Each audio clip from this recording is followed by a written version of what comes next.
Hey everyone. In today's episode, I'm going to be going over a new article that I published a day or two ago on my Substack. It's called The Birth of Philosophy and subtitled Pythagoras, the Mystery Schools, and the Emergence of Philosophy. And this article is part of an ongoing series. And these articles are actually going to come together to form chapters in a book. So they're going to be very tightly integrated together.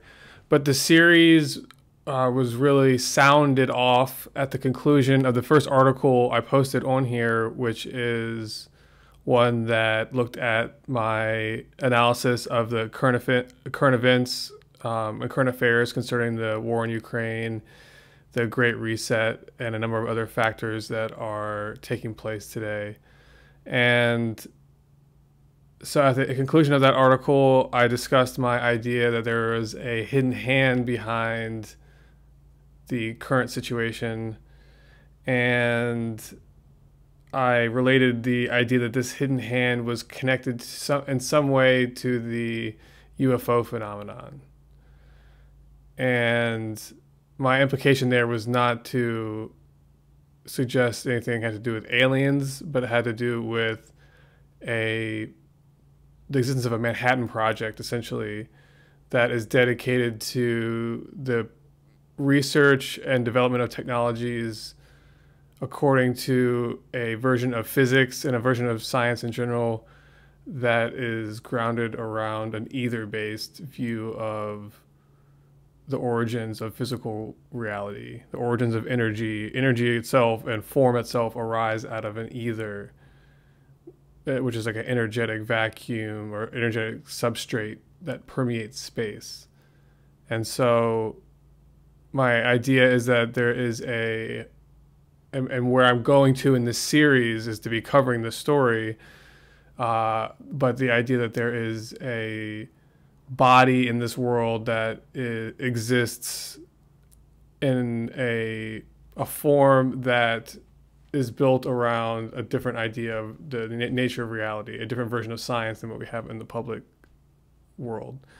So in this series, I'm going to be unpacking this idea, and the first article of the series, it was on the topic of the mystery schools, and that's ultimately what I think this invisible hand goes back to. In the ancient world, there was also an invisible hand, an earlier version of this archetype, and that was this mystery school system. And so in the series that I'm doing, I'm starting off by analyzing the mystery schools, and then I'm gradually showing how the mystery schools evolved over time as the larger pattern of civilization itself evolved over time, that the mystery schools evolved along with the times and moved into different forms throughout the ages, and the modern form that it exists within is this sort of hidden secret scientific empire that's based on a different non-materialistic based view of science.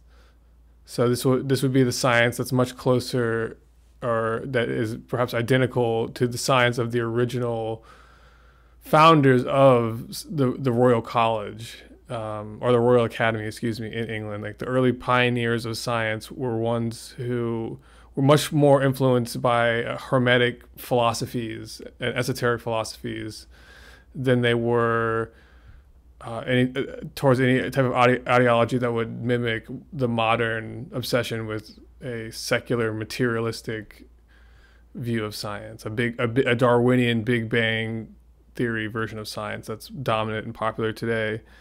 The original scientists did not share that view. And so the view that those early scientists shared, I think, would have naturally evolved in the direction of this secret aspect of science.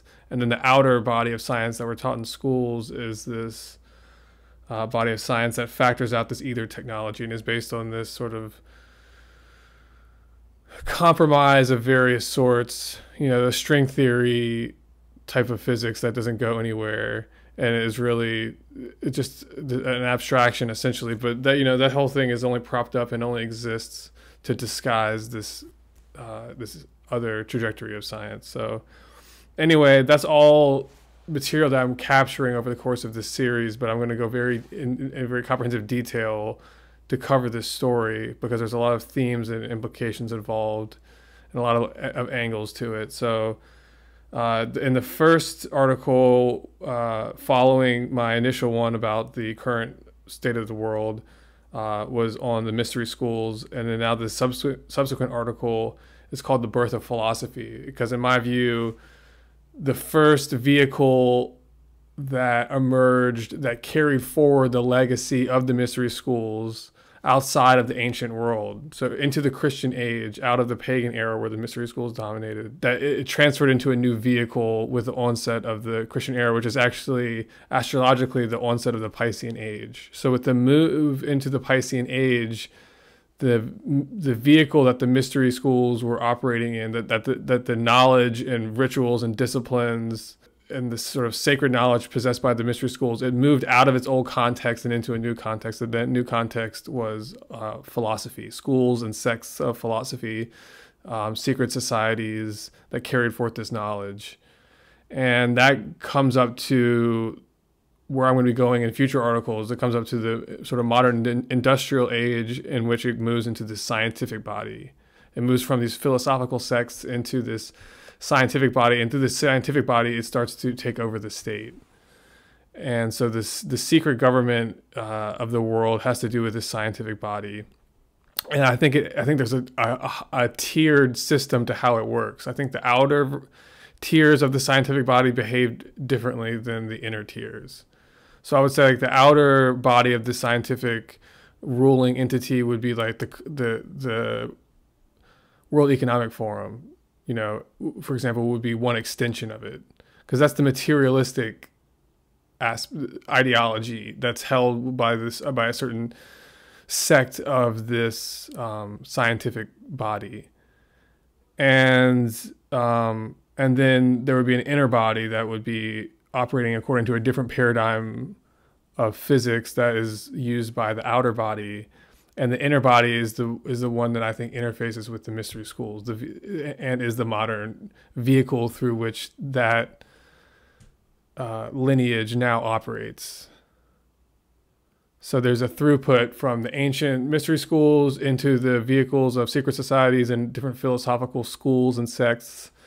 And now all that is now consolidated in a scientific empire that is now hidden, but is in the process of being externalized at this current moment. With the globalization of civilization is the externalization of this scientific empire, because I think the governance structure of a global civilization has to be explicitly scientific.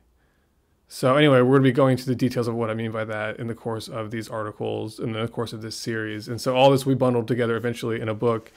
And, you know, where I'm going to conclude this is really to build a vision for, I think, how we can put this knowledge that I'm unpacking in this series, how we can put it into practical use, and that is through design.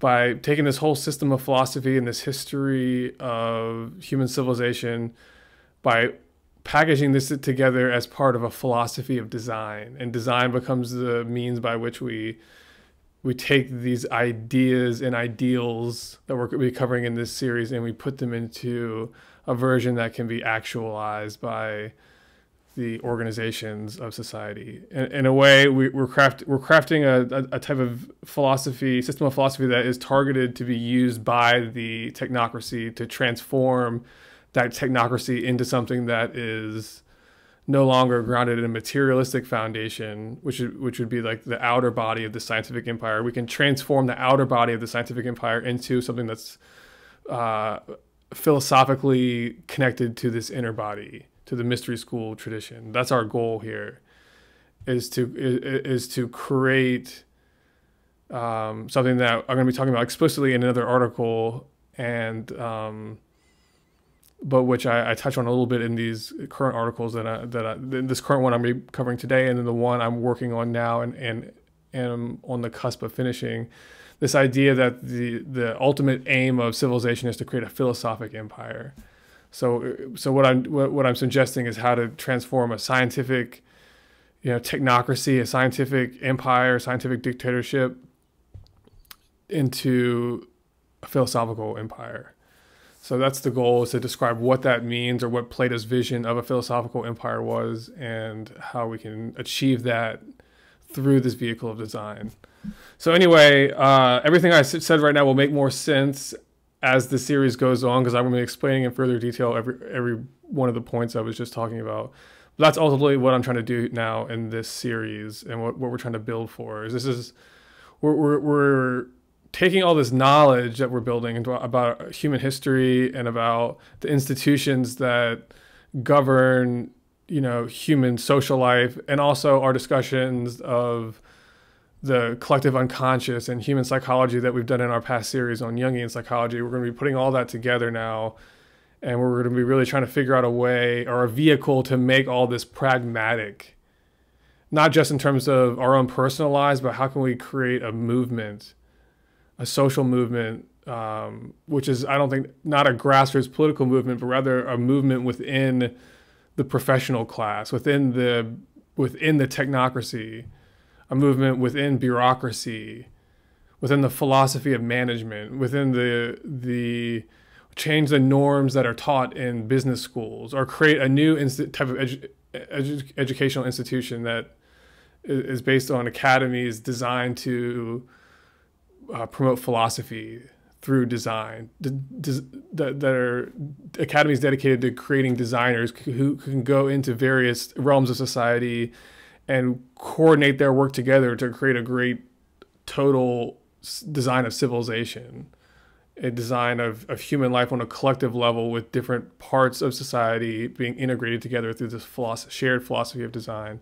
That's the vision for how to make all of this practical and pragmatic. So that's what we're going to be going into over the course of this series. And this is something that I've been really working on for, my whole adult life. So I'm very excited about this material, and a lot of the material in the background, or in the backlog of the podcast archives, and the first 2 publications I've done so far, is all really material that's setting the stage now for this series that we're going to be looking at in the series of articles that I'm doing. And of course, on the podcast, I'll be doing a episode on each of these topics. So going into each of these articles. So anyway, in today's episode, I am going to be going into detail on my most recent article, The Birth of Philosophy. And then, just to let you know, the one that because I published this a couple days ago, and I'm already almost finished with a follow-up article, which is on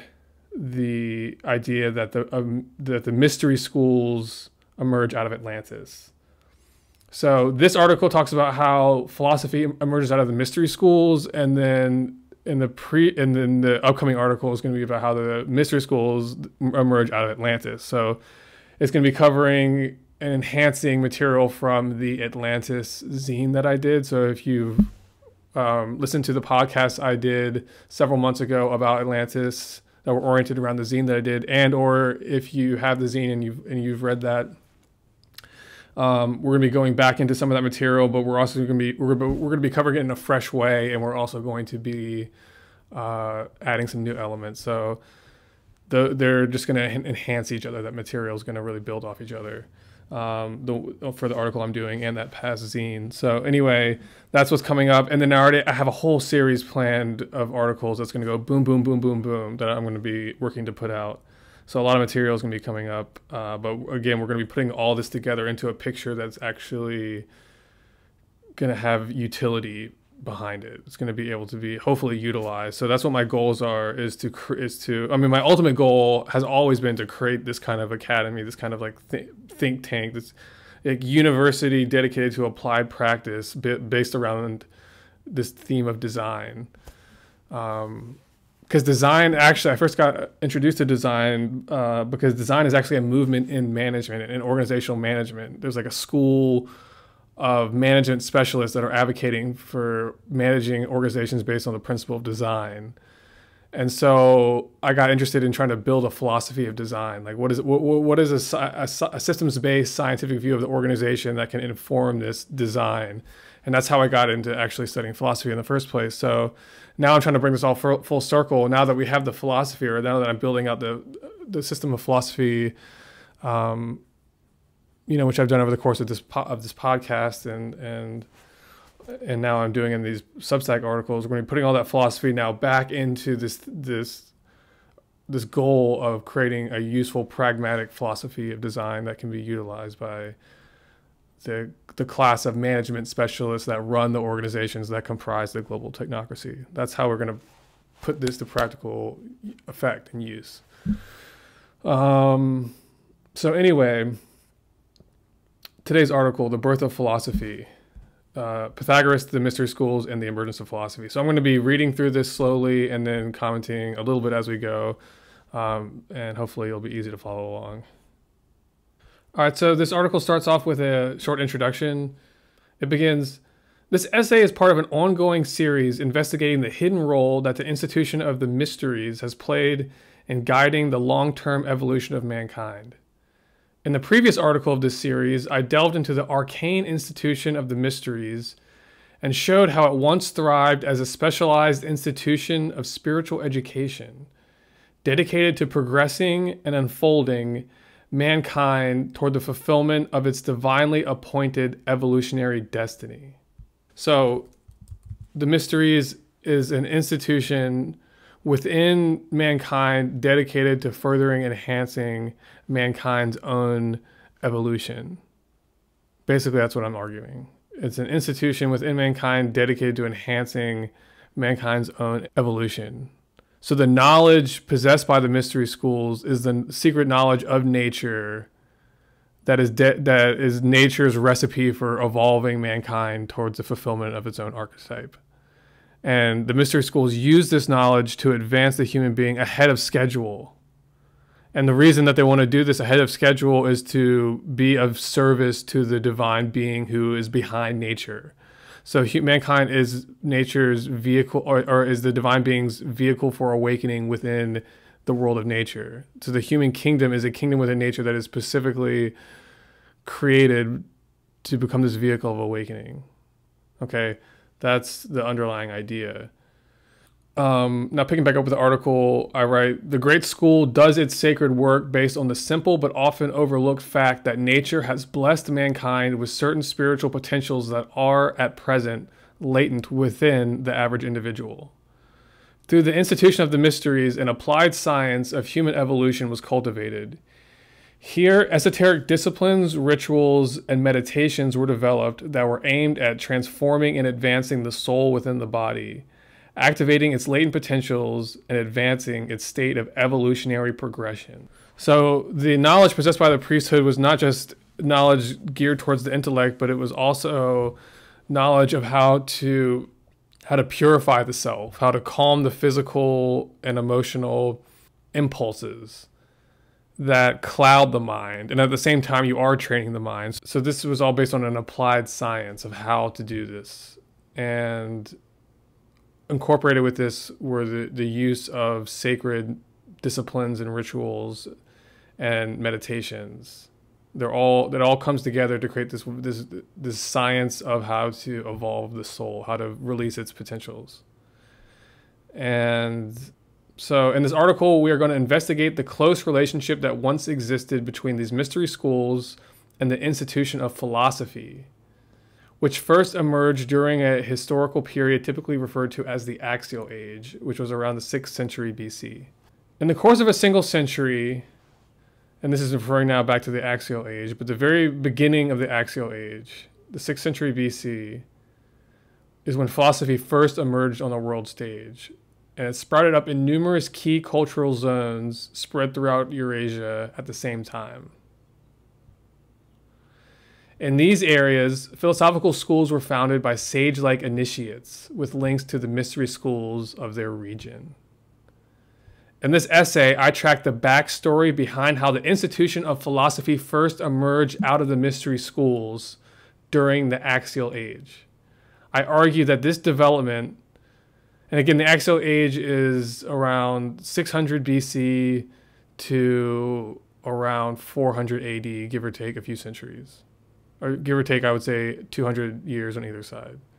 And this is the last era of the institutional pattern of pagan civilization and the onset of the the Christian age and the institutional paradigm that would become associated with modern times, with the evolution out of the pagan institutional pattern. So the thing that separates modernity from antiquity is a change in the way that institutions are organized and expressed. And that transition point is marked in the Axial age. And it's also the transition point between ages, between the age of Aries and the age of Pisces. In this essay, I track the backstory behind how the institution of philosophy first emerged out of the mystery schools during the Axial age. I argue that this development took form as a deliberate project of the highest order of the mystery schools. In my view, the ultimate aim or the ultimate purpose of this project was to construct a new vehicle for the mystery schools to move into and operate out of, one that would remove the monopoly that the priesthood had over it during the previous age, while bringing its teachings closer to the life of the common man. So that was a problem that had a sort of blockage that had emerged and crystallized, was this monopoly that the priesthood had over the state due to its monopoly over the institutions of knowledge. And this monopoly of the priesthood over the state, its power base was its monopoly over knowledge. And so this changes with philosophy. Now knowledge is moved out of the hands of the priesthood outside the temple and into different schools or sects. And so this situation ultimately becomes more of a meritocracy in terms of who has the access to the esoteric knowledge. So anyway, that's the great transition of the emergence of philosophy, was to create a new vehicle that the mystery schools could move into. So anyway, that's what we're going to be talking about in this article in detail in the various sections. We're going to progress this story, and then in subsequent articles, we will track how philosophy has progressed and developed through subsequent ages of world history and how it has transformed the outer body of civilization in the process. So before we delve into the details of philosophy's backstory, which is a discussion that occupies much of this essay's main body, I want to begin by discussing what exactly philosophy is. We're all familiar with the word, but what exactly does it mean? And so now we're going to be entering section 1, the main first section of this essay. It's called What is Philosophy? And actually the content here is a modified version of the first chapter of the book that I had originally planned to write before I launched this podcast. I had written like a draft of a book. And actually this very beginning is almost verbatim from the old version. I write, if you go into a bookstore or library and head to the philosophy section, you will find a diverse array of titles by numerous authors, each advocating a different viewpoint on the topic. These viewpoints can be aggregated into a small handful of competing philosophical schools, which themselves are locked in millennia-long disagreements with each other about what the true purpose, meaning, and definition of philosophy actually is. So that's our task, is to define what is philosophy, given that there is not a common set of agreement or a real gold standard definition of what philosophy actually is. There's only competing definitions. So how can we put something into practice that we can't even agree what it is? That's kind of my point here. For a long time now, mankind has become mired in a babel of opinion where a confusion of tongues has cursed any attempt at formulating an inspiring long-term vision for human life. When it comes to defining and understanding the key principles of life, everywhere we look, we find disagreement, polarization, fragmentation, competition, and disunity. When it comes to articulating abstract ideals, mankind cannot come to agreement. Philosophy is one example of an abstract ideal that has become submerged within a deluge of opinion, misinformation, and confusion. Mired in this babel of opinion, philosophy has ceased to be of value for mankind. We can't agree on what it is, let alone how to put it into practice. But this wasn't always the case, however. Philosophy wasn't always plagued by such confusion. The word philosophy first emerged at a specific time in a specific place and from a specific person. By tracking the story of its emergence, we can get a better idea of what it originally was intended to mean by the outstanding innovator who first gave us the word, the Greek sage Pythagoras. So Pythagoras was actually the person that invented and coined the word philosophy. So for me, this is a clear signal that there is a means by which we can cut through the babble of confusion about what the actual true meaning and purpose of the word philosophy is. Given that there is now only disagreement about what it means, maybe we can find common agreement if we go back to the origin of the word and look at what the intention of the founder of the word, what he intended it to mean. So if we discipline ourselves to saying our current definition must be in alignment with the original intention of the founder, then therefore you have a means and a mechanism to cut through the babble of confusion about what is philosophy. So that's what I'm arguing here. During the 6th century BC in present-day Italy, Pythagoras founded the world's first school of philosophy, an educational institution based around an original doctrine of spiritual teachings.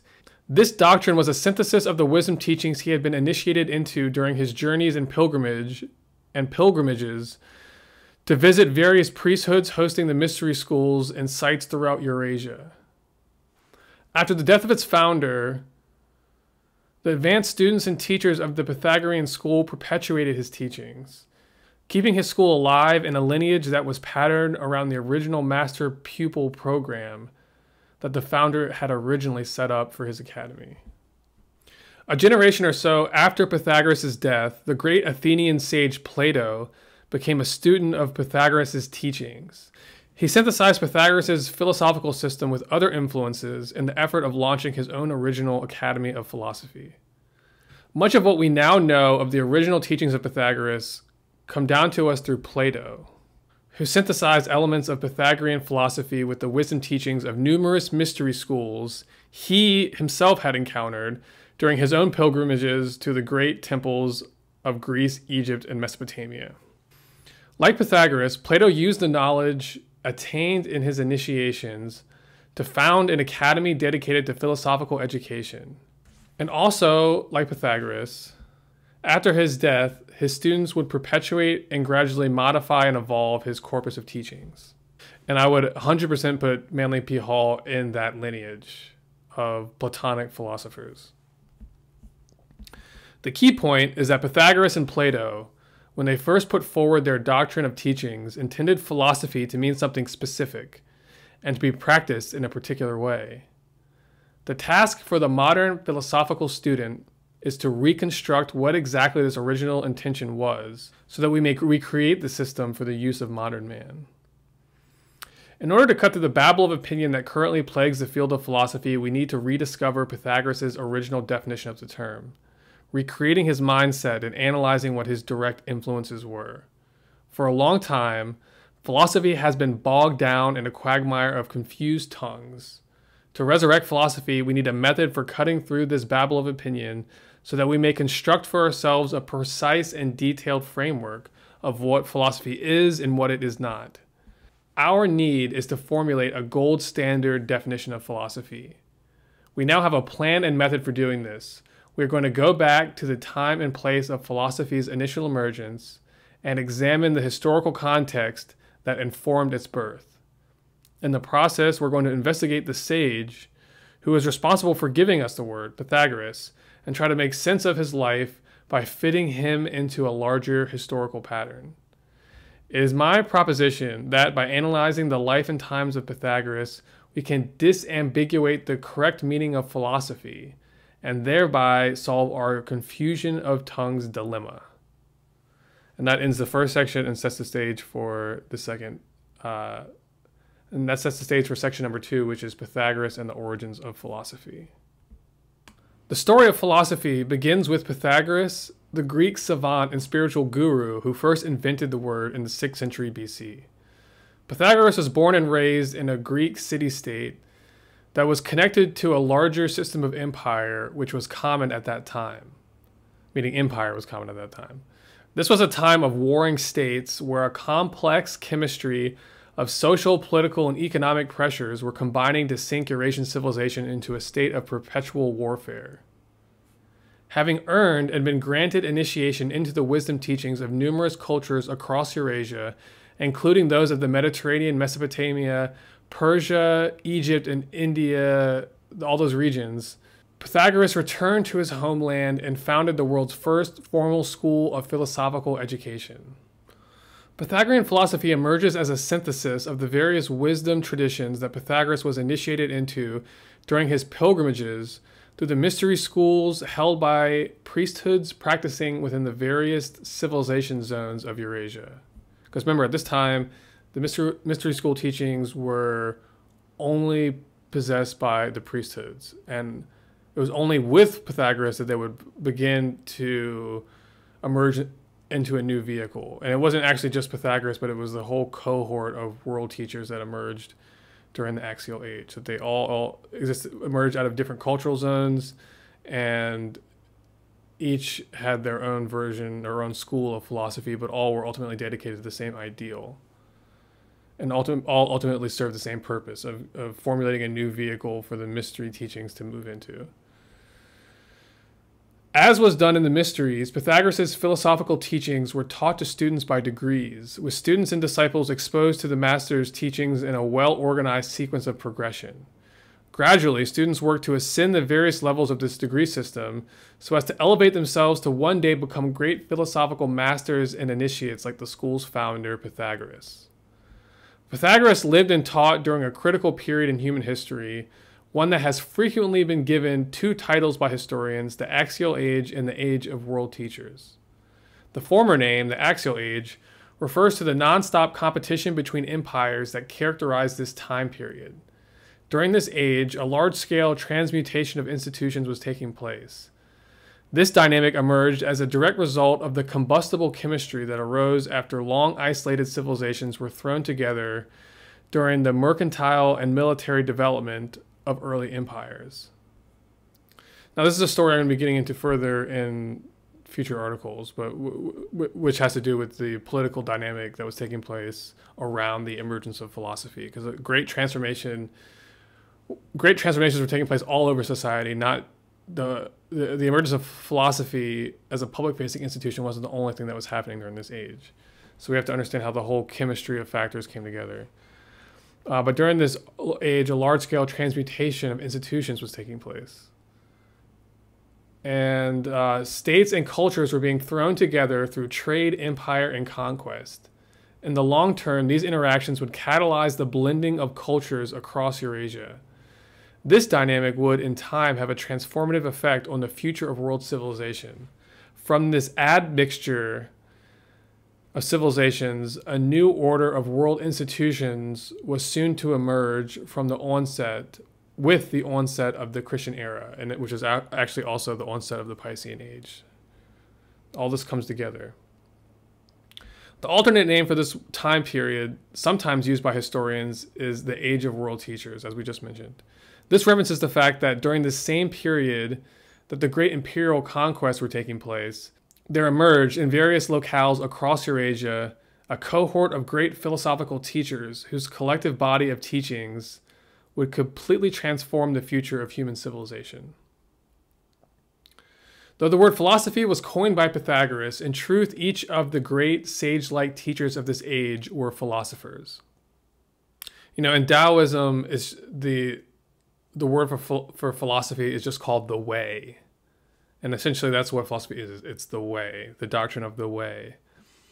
Each developed a custom doctrine of philosophy designed to meet the needs and specifications of the unique blend of cultural institutions present in the civilization zones they were working within.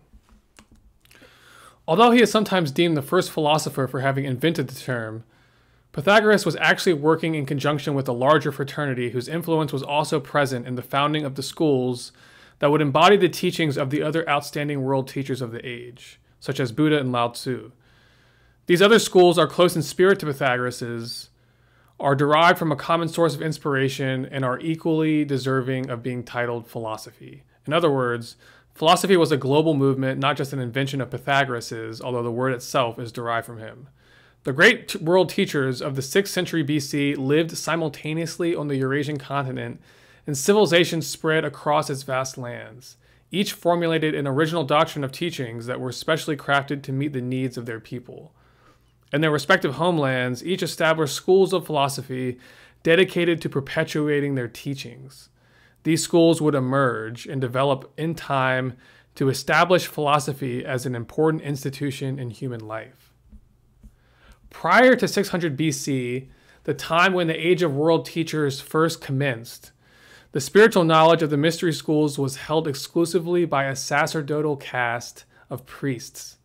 This was true in all ancient societies. Everywhere, the priesthood held a monopoly on access to the mystery school teachings. Since the priesthood held exclusive access to esoteric knowledge, those who wished to gain access to the mystery doctrines of spiritual instruction must do so by appealing to the priesthood. With the emergence of philosophical schools like those of Pythagoras, Buddha, and Lao Tzu, we find spiritual knowledge being taught for the first time in a new context. Up to then, it had been held exclusively by the priesthood. Now, these teachings were moving outside the temple walls. The priesthood had lost their exclusive access to it. During the Age of Great World Teachers, i.e. the Axial Age, esoteric knowledge was moved outside of the temple and brought into a new institutional vehicle, philosophy. Philosophy gave the wisdom teachings a new form through which it could express itself in society. This new form was capable of capturing the essence of the spiritual teachings of the mysteries and repackaging it into a new form, one suitable for the new age of civilization that mankind was on the cusp of entering into, i.e. the Piscean Age. With philosophy, spiritual teachings were presented outside of the temple in a form potentially accessible to anyone. Pythagoras and his fellow world teachers worked to democratize spiritual knowledge, transporting it from the temple to the town square. So you see, philosophy is a reform of the mystery teachings. It reforms the overall social and institutional context within which these mystery teachings are taking place, and with the knowledge that they obtain, how it's seeded into society. The relationship between society and knowledge itself is being transformed. Throughout Eurasia, academies of philosophy would emerge whose curriculum and organizational structure imitated that of the mystery schools. In each case, the curriculum of teachings was divided into 3 degrees and taught to 3 levels of students. The outer level was open to the public and available to the novice student. The middle ground was for dedicated students who were committed to the path, and the inner level was for the most advanced, disciplined, and accomplished students.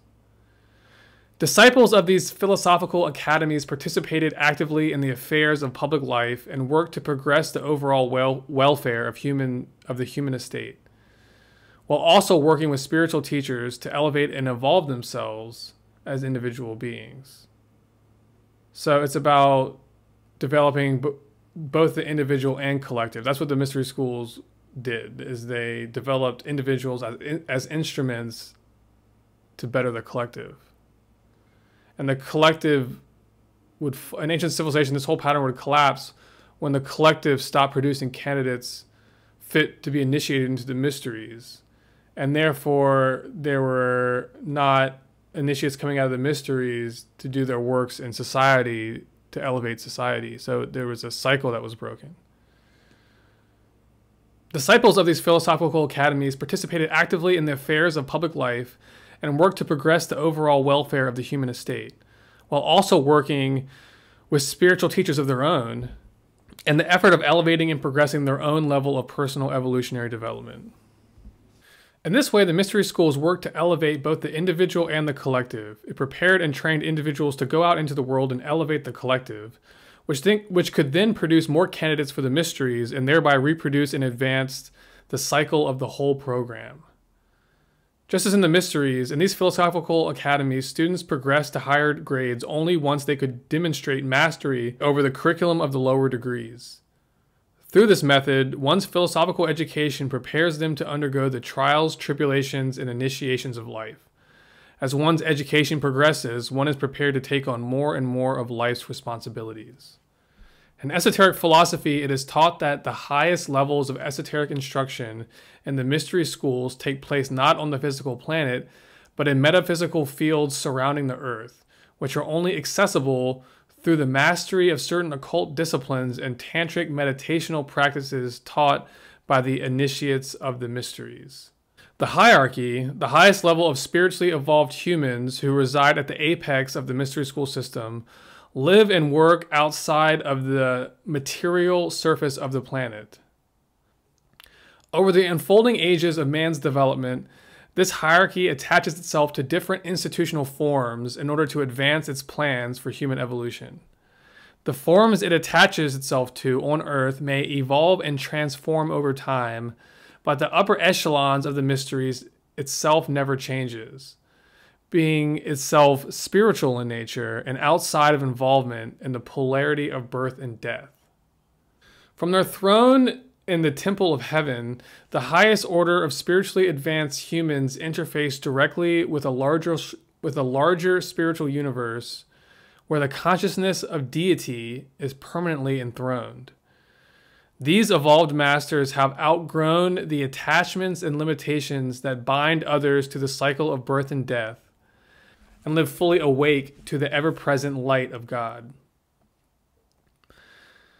This deity, God, is the true king of the world, and the masters of light abiding in the heavenly temple above earth constitute the invisible government tasked with implementing the will of deity in the affairs of man. So it's a divine institution.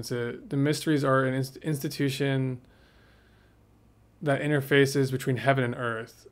And the aspect of heaven that we interface with is the higher order of humans who have evolved outside of involvement with the polarity of earthly existence and live within the temple of heaven, so to speak. So these are awakened humans. This is the hierarchy with a capital H. And this is the apex of the mystery schools, which exists outside of any one earthly institution. So though the earthly institutions of the mystery schools evolve into different forms in different times, just as they moved from the religious temples of antiquity into schools of philosophy, into now this scientific technocracy, or the inner body of this scientific technocracy. It's not itself producing the technocracy, but the technocracy is like a shell surrounding it. This mystery school, the higher elements of it are forever, they transcend Earth. And so the question is, can we build an institution on Earth that is worthy of representing this institution in heaven? So the archetype for the institution exists and always exists.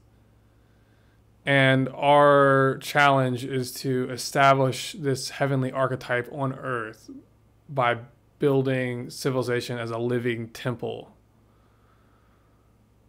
And this temple is dedicated to awakening humanity to join this heavenly school. So that's how the whole thing is fit together. And remember, the purpose of this is that mankind's purpose is to awaken deity within deity's creation and to be the instrument of deity's awakening, to do its work within nature as part of its own divine plan. So we're intended to be an instrument of the divine plan, and the mystery schools is how we become an instrument. And you don't become fully prepared or fully realized as an instrument until you become a part of this heavenly university, because otherwise you're still asleep to some degree. You still accepted the illusion, and you have to be outside of the illusion to be a part of this heavenly university. And the work of this heavenly university is to awaken mankind by gradually stimulating them so that they will kill off the illusion in themselves. This is why this higher echelon does not interfere with the earthly developments of the earthly institution, because the whole point of Earth is for the souls here to be stimulated to grow themselves rather than to be directed to grow or mandated to grow by an authoritarian kind of paternalistic order, which is where civilization begins. So it begins in this paternalistic age, and then it ends in what Plato called the philosophical empire, the philosophical democracy. And that is a society where everybody is a philosopher and everybody is actively participating in their own unfoldment and awakening, and also in the beautification and perfection of the overall plan of nature. Here we come to my central thesis, that the original system of philosophy taught by Pythagoras was deliberately intended as a repackaging of the wisdom teachings of the mystery schools that Pythagoras had previously been initiated into, giving these teachings a new body that would suit its needs as the world transformed into a new astrological age, moving from Aries to Pisces sometime around 325 AD, and give or take a couple hundred centuries on either side in terms of the in terms of the intensity of that transition period. It said that the pagan institutions didn't officially close until Justinian and the Emperor Justinian in like 600 AD, around about. Or maybe I have that wrong, but it's not. 325 is somewhat earlier than that event. You could also look at the death of Hypatia in Alexandria as the end, and that's 325. That's after 325. Anyway, up to that time, meaning up to the time of Pythagoras, mankind's wisdom teachings were disseminated exclusively by priesthoods working within the innermost sanctums of society's religious temples. In his long spiritual pilgrimage, Pythagoras traveled extensively around Eurasia and was initiated by these priesthoods into the state mysteries of numerous civilizations. The wisdom teachings of these cultures was well known to him. After his travels, Pythagoras returned to the Mediterranean region and founded his own original school of philosophy. The inspiration for the school and its curriculum came directly from the mystery schools he had encountered during his long journeys. In essence, Pythagoras' task was to formulate an original synthesis of the wisdom teachings that had been communicated to him by the priest philosophers of the various mystery schools he encountered. Based on his synthesis of philosophy, he was instructed to found a school to perpetuate and develop his teachings. Through the growth of philosophy as an institution, a new force in society was unleashed, which could in time grow in power to threaten the hegemony the priesthood held over the mystery teachings, which they had jealously monopolized and often misused. And that's the great lesson of Atlantis, which I'm discussing in the article I'm writing now, which is the follow-up to this present article that we're overviewing. So we're going to be going into more of this idea of the teachings being misused by this priesthood who had monopolized these teachings, but did not themselves own these teachings. But they claimed ownership over them, and that sort of indicates this archetypal collapse that happens with Atlantis. And then in the early period, or in the periods throughout the pagan civilization, we continually find this priesthood, this theme of a priesthood falling into corruption and participating in the formation of empire, and then this inevitably leading to a collapse down the road. It happens cyclically over and over again. So it's like the Atlantean archetype gets pressed onto the body of early civilization. And then the emergence of philosophy was a movement that was almost like a reform of that system as a means of breaking this cycle and setting mankind up for a new trajectory. So that trajectory ultimately ends up being one that we'll be discussing in a future article associated with Francis Bacon's idea of the new Atlantis. So our task is the new trajectory is to break the pattern of the old Atlantis and establish a new Atlantis, which is equivalent to the philosophical empire of Plato, and is not actually the scientific empire or scientific dictatorship that has emerged recently, because that is based on materialistic science. So that is the outer body of something I think that there is an inner body to, and the inner body is this philosophical empire, because this is a science that's ensouled by philosophy and connected to religion. And that's what the mystery schools represent, this trinity of philosophy, religion, science, all interconnected together. So that brings us to the end of part 2 of this article, and then we're going to pick back up with part 3, and it goes into also a part 4 and a conclusion as a short part 5. So we'll be picking back up with part 3 here. So the third section is titled Philosophy and the Transition of Ages. The mystery schools Pythagoras encountered in his journeys not only offered him initiation, they also entrusted him with a task. Through him, the adepts and initiates of the mysteries sought to reform the relationship between their institution and the lower castes of society. In other words, he was an agent of a type of reform that was democratic in nature. Not that it was giving openly the secrets of the mysteries out, but he was putting them in a vehicle that would no longer be monopolized by the priesthood. The priesthood, which had controlled access to the mysteries, had ceased to fulfill its responsibilities to the lower castes of society in terms of promoting their evolutionary development, and a new vehicle was needed for the wisdom teachings to move into so that this blockade could be broken. With the coming of this new vehicle in the form of philosophy, the spiritual doctrines were brought outside the temple walls where they could exert their influence more closely in the common life of the larger community.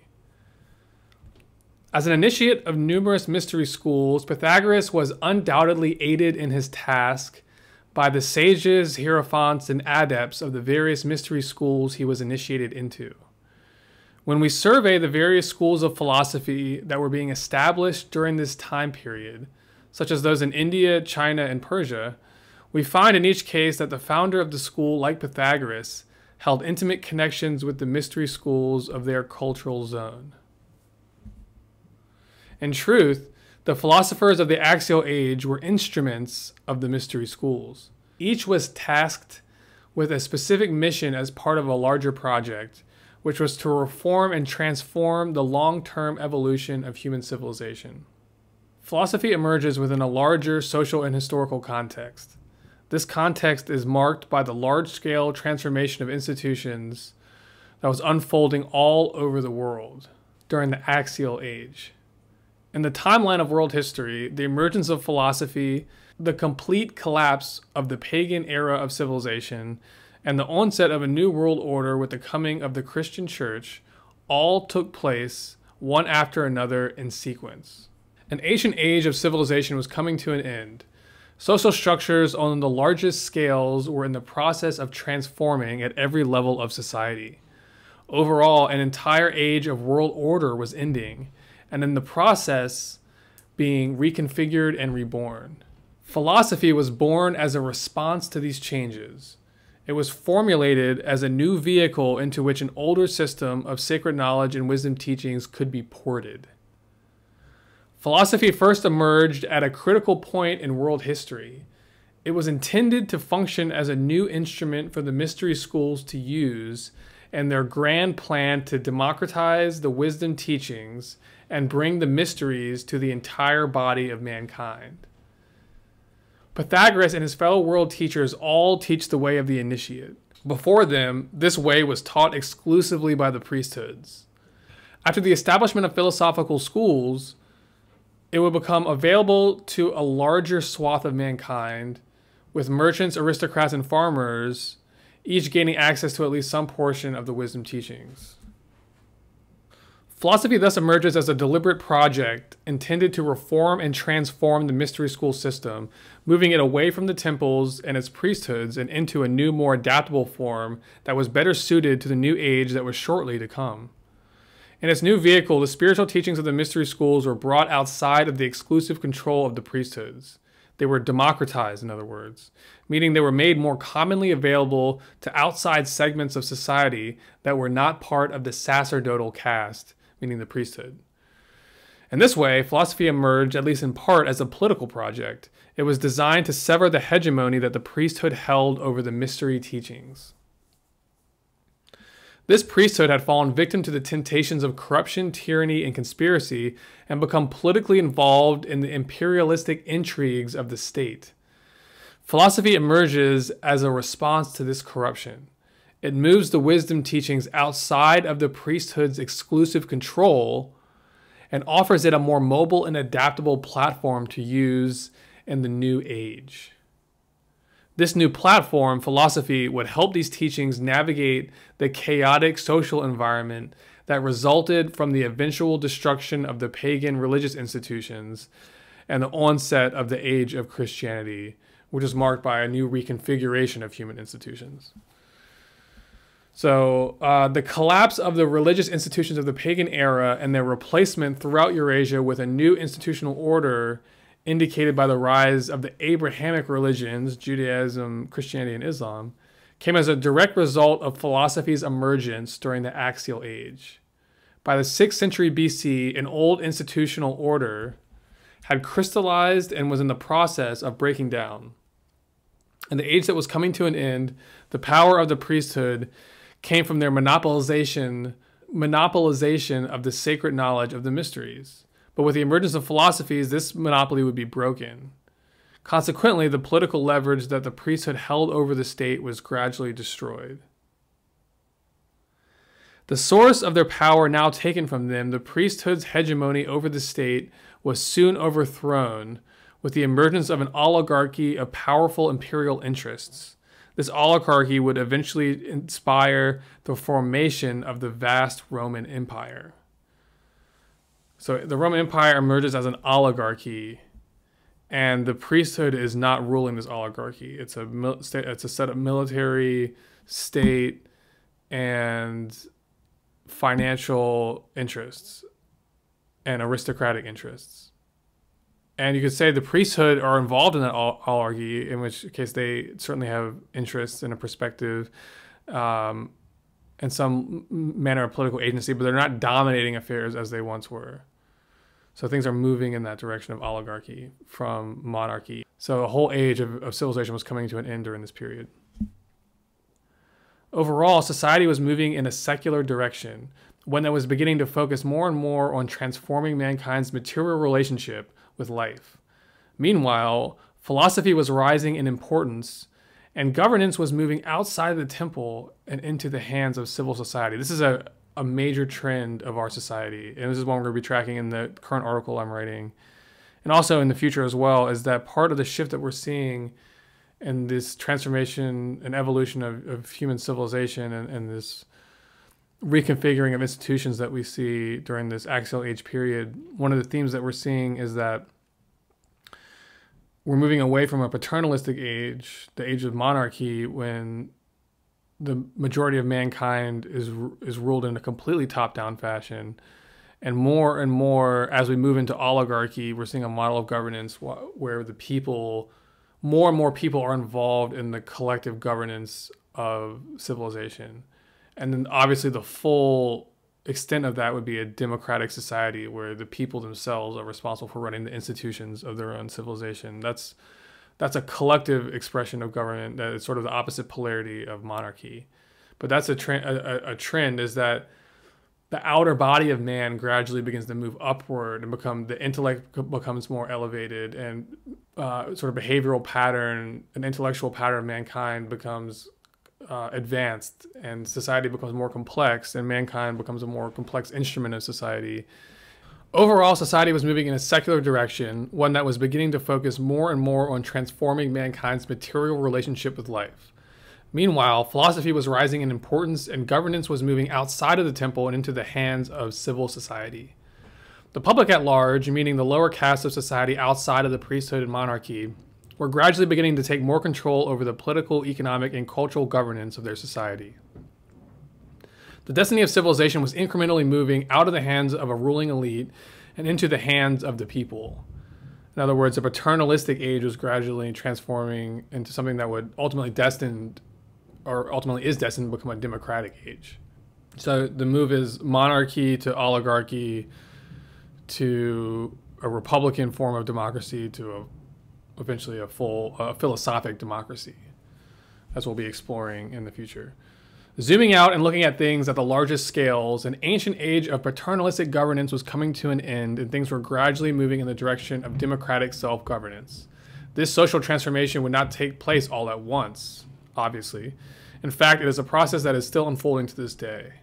In the course of its long-term development, civilization gradually evolves in a pluralistic direction, moving from an initial paternalistic age when power is centralized within a monarchy to an intermediate stage where an oligarchy of vested interests emerge to take control of the state.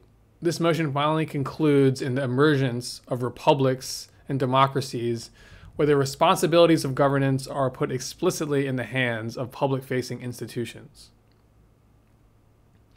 The initial transition between the monarchical form of governance and the oligarchical form took place during the Axial Age. So the Axial Age was a transition point between the monarchy and oligarchy, and we'll be exploring that in detail over the course of the next few articles that I'll be publishing.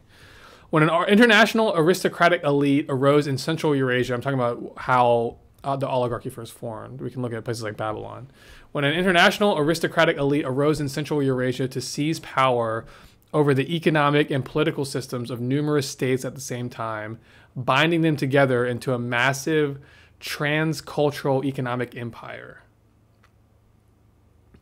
With this motion of monarchy moving into oligarchy, political power becomes increasingly secularized, meaning that the heyday of the priesthood controlling the state is with a monarchy, but as we move into oligarchy, the means of control become more and more focused towards the control of the material realities of society, food and wealth and things like that. The ability to manage and control slaves. Whereas before, political agency was concentrated in the hands of a very small elite, notably the monarchy and its council of priestly advisors, now it was shifting into various branches of civil society and coming under the influence of powerful secular interests. So again, with the motion of monarchy moving into oligarchy, political power becomes increasingly secularized. And the pluralistic social order that was emerging, administrative, legal, financial, and economic institutions began to gain prestige and influence, taking over various responsibilities of civic life that had previously been monopolized by the temple. So, for example, the administration of the state used to be done by the temple because the temple was the institution of education that trained the clerks to be able to do this administrating work. But gradually, this work becomes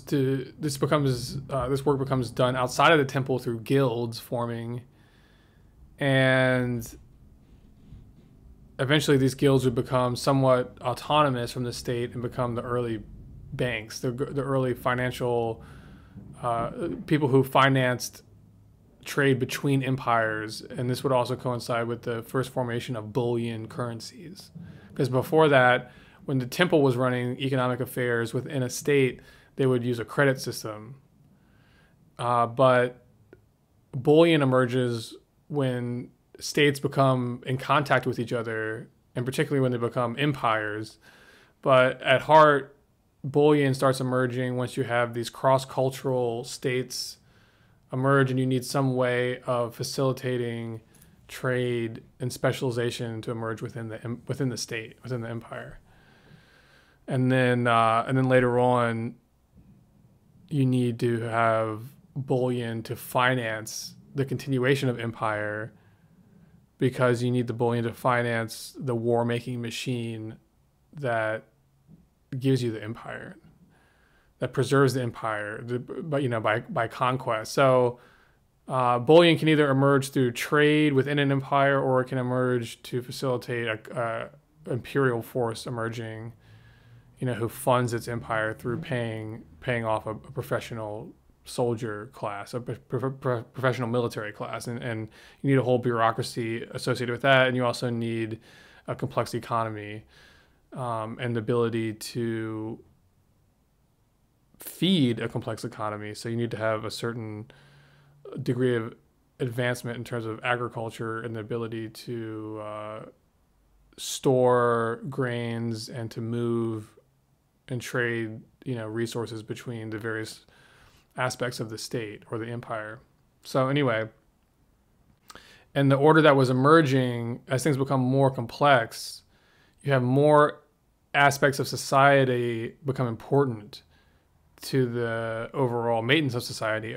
Everything isn't just held within the priesthood anymore.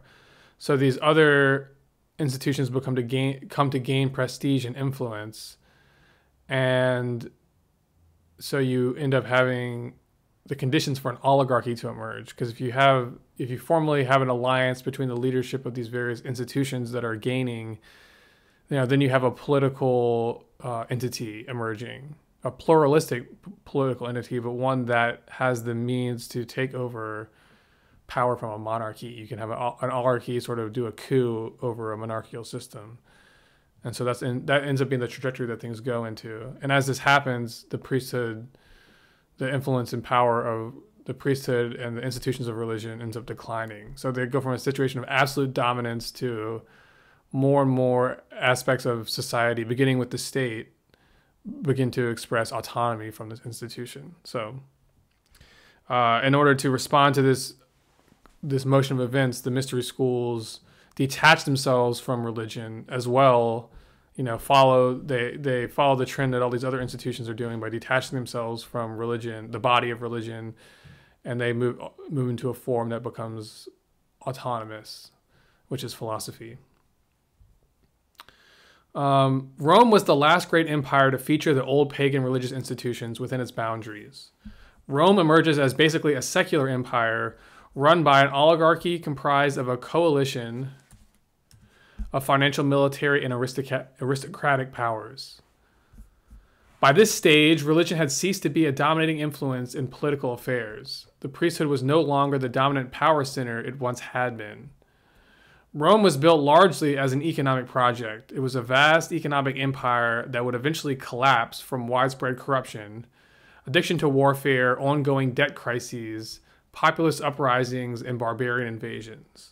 At the same time that religion was declining as an influence on Roman social and political life, philosophy was beginning to emerge as an influential factor among the noble classes.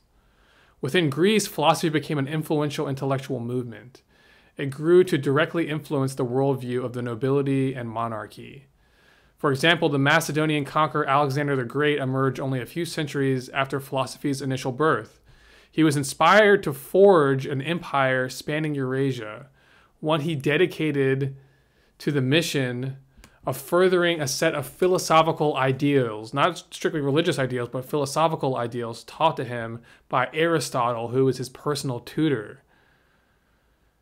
This empire of Alexander's, this philosophical, I wouldn't say call it a philosophical empire, but one that was influenced by the ideals of philosophy.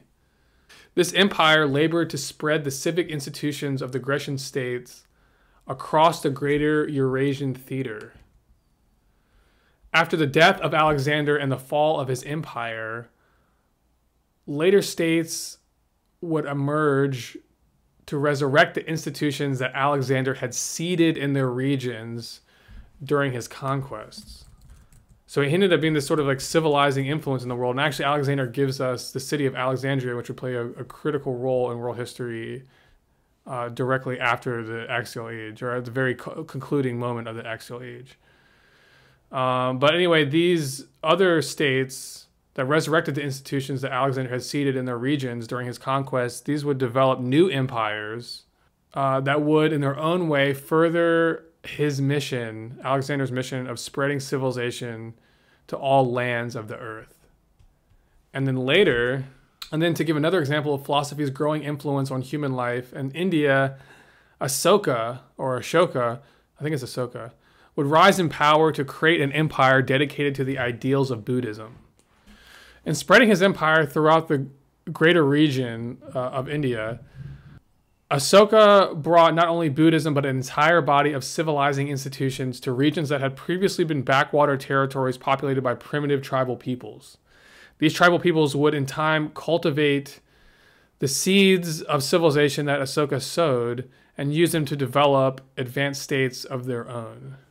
In sum, the wholesale transformation of society that took place during the Axial Age was engineered as a deliberate project of the mystery schools. The deconstruction of an old pattern of civilization was rapidly unfolding. The masters of the mysteries were involved behind the scenes of this process, engineering this collapse as part of a greater strategic mission they were pursuing. Human civilization was being globalized. Powers from across Eurasia were gradually being integrated together, and a new chemistry of political, cultural, and economic institutions was emerging. As this was taking place, the mystery schools were being moved outside of the temple walls into a new vehicle better suited to fit the era of globalized civilization that was to come. With philosophy, the mystery teachings were brought out from under the political umbrella of the priesthood and made accessible to new realms of society which they had previously been unavailable to. As a direct consequence of this project, rapid advances in the cultural institutions of mankind began to take place. Number 4, philosophy as a way of the initiate. So now we're going to move on to section 4, philosophy as the way of the initiate. Simply put, philosophy is the way of the initiate. Philosophy is not just a body of teachings, it is an entire way of life. The way of life it describes is that of the initiate. At heart, philosophy teaches the way of life that the candidate of the mysteries must follow if they are to pass all initiations and graduate from the school of the Holy Spirit. So philosophy is about a way of life. The spiritual seeker should approach philosophy as a guidebook to follow as they pursue enlightenment through the various degrees of initiation required to attain it. So the degrees of initiation are actually not determined by a human institution, they're determined by nature, or you could say they're determined by the divine plan or the archetype of the human being.